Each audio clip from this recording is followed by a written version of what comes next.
এই ছেলেটি তার বন্ধুকে বলে তুমি কি ছেলে পছন্দ করো? সে বলে তুই কি পাগল? ছেলেটি বলে তাহলে তুমি বিয়ে করছো না কেন? ছেলেটি বলে আরে আমি একজনকে পছন্দ করি। ছেলেটি যাকে পছন্দ করত সে তারই বিল্ডিংয়ে ভাড়া থাকত। প্রথমে ছেলেটি তাকে তার ফোন দেওয়ার জন্য ডাক দিলে সে শুনতে পায় না।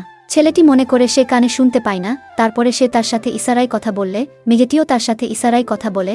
পরের দিন ছেলেটির গাড়ি খারাপ হলে মেয়েটি তাকে দেখে ইশারায় নিয়ে যেতে চাইলে ছেলেটিও ইশারায় যেতে চায়। পরের দিন মেয়েটি তাকে কিছু ফল দিয়ে তার সমস্যার কথা বলে। ছেলেটি গিয়ে তার সমস্যার সমাধান করলে মেয়েটি তার সাথে ঘুরতে যেতে বলে। আর এভাবেই তারা আস্তে আস্তে একে অপরের কাছে আসতে শুরু করে। ছেলেটি বলে তাহলে তুই একটি বোবা মেয়েকে পছন্দ করিস? সে বলে বোবা কেন হবে? তারপরে বাড়িতে মেয়েটি ইশারায় অফিসের কিছু কাজের সাহায্য চাইলে ছেলেটি বলে চিন্তা করো না, আমি এটাতে পারদর্শী। তারপরে মেয়েটি সেটা তাদের নতুন বসকে দেখানোর জন্য রাখলে তার সহপাঠী সেটা চুরি করে নেয় এবং ওই মেয়েটিকেই দোষারোপ করে এবং তার কাছে প্রমাণ চাই। তখন ছেলেটি সেখানে আসে আর বলে প্রমাণ আমি নিজেই, কেননা আমি তাকে সাহায্য করেছিলাম, সে আমার বান্ধবী। মেয়েটি তখন অবাক হয়, ছেলেটিই ছিল তাদের বস। তারপরে ছেলেটি তাদের জালিয়াতের জন্য তাদেরকে বের করে দেয় এবং তারা দুজন দুজনকে নতুনভাবে দেখে খুশি হয়।